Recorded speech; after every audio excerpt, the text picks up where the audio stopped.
on them, about 4 or 5 at least deep, and you can see here that it's refilled. First there's a post-siege Iron Age II refill, and then a Byzantine period refill. But very interestingly, at the bottom of the refill material, apparently material that rolled down from the top from when the trench was still open, and there was a berm here. All the material that eventually rolled back in. We have several basically restorable vessels which seem to have been articulated before they fell out, and some of them have some, I would say, intriguing parallels with material coming from northern Syria, from the Aramean, or I wouldn't say northern Syria, Syria and the north. And this, though, requires further research. If already we're mentioning the possibility of Aramean evidence here, if we do have a siege, the question, of course, is can we point out to Aramean evidence on site? And I must say, first of all, so far not so much. The only possible parallel is a few broken stone objects which were found in Bliss and McAllister's excavation, unfortunately in a very, very unclear context. And for many, many years, they were discussed in the literature as possible Assyrian reliefs. Recently, I re-examined them after spending quite a long time looking for them in the Rockefeller Museum. And I think it can be securely said, and I thank Talai for her help on this, that this seems more like something of an Aramean or Neo-Hittite type of iconography. And it was just published in the New Eretz Israel. Now, here's a reconstruction of what this trench looks like. And here you can see the trench, the berm, what we assume is where the fortification, and of course the city coming over here. And again, this would give you a representation of the extent of the city, of the siege trench and the berm, the siege towers that have been found around it. And it would seem that this is a full-fledged siege system, which again, if we want a comparison, at least from a functional point of view, the best comparison that is well known would be the circumvallation at Masada. Now, the idea being here is to close the people in, not let them escape, not let them get supplies, but also to make it difficult for them to attack the besiegers, because the besiegers in a siege would be situated in open ground and very, very easy to attack. And this is a method of siege which is very uncommon, particularly in antiquity, before the invention of gunpowder, and we only have a few examples of this. Now, the dating of this siege system, which we can date very, very securely to the 9th century as well, puts it as the earliest known siege system that we have in the world.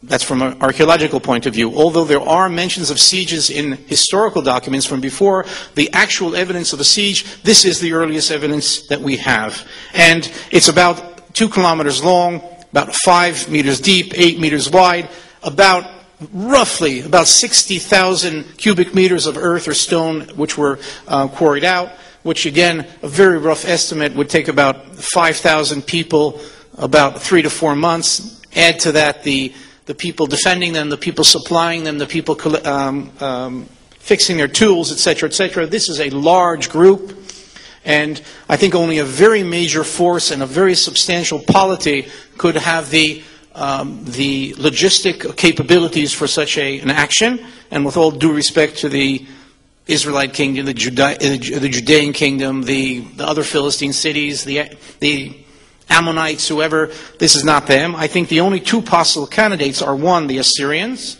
and there are no Assyrian finds, and there's no evidence of the Assyrian activity in this area in the late 9th century, in the second half of the 9th century, and I think this leaves really only the Arameans as we will go on. And here's a just finished, slightly humoristic, artistic reconstruction of what the siege might have looked like. Again, this is viewed from the side of the besiegers with the fortified city up over here, and here you can see the berm, the trench, one of the towers, and a couple of overweight Aramean soldiers. Now, if we have the eastern, southern, and western side, what about the north? Clearly, it wouldn't be worth anything without the north enclosed as well.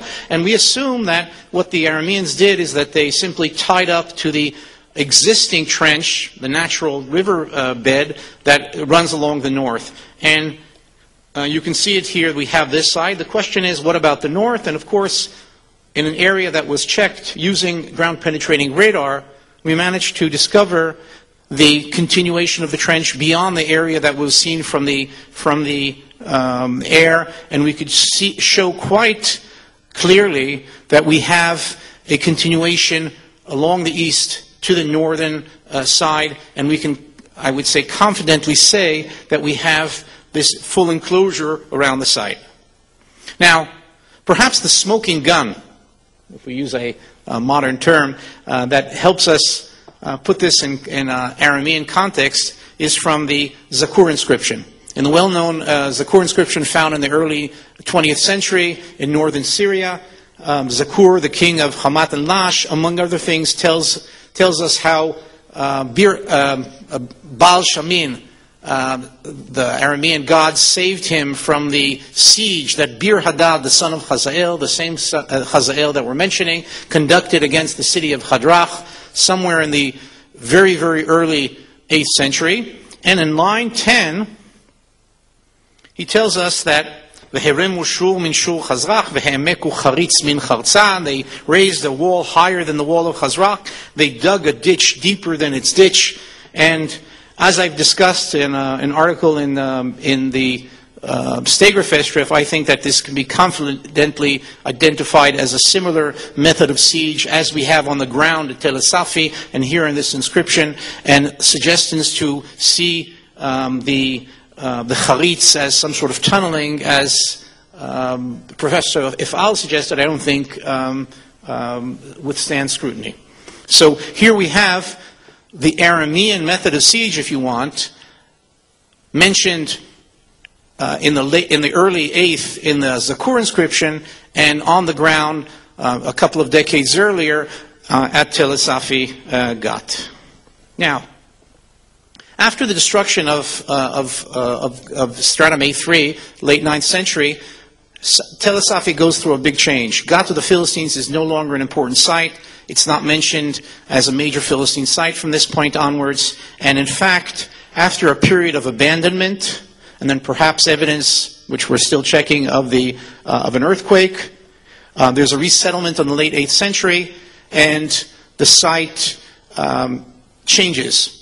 And if in the previous strata the site is of a Philistine coastal cultural orientation, from this point onwards it moves to a Judean orientation. And then two brief strata representing the late 8th century, we have various evidence of Judean culture, whether it's architecture, and we suggest that perhaps these two phases are the westward expansion of the Judean kingdom in the late 8th century, in the reign of Hezekiah, and perhaps the two destructions are one by Sargon and one by Sennacherib. And here you can see various examples of the distinctly Judean finds that you have on site after this destruction. And afterwards, the site is abandoned until the Persian period. Now, how can all this evidence be related to the reign of Hazael?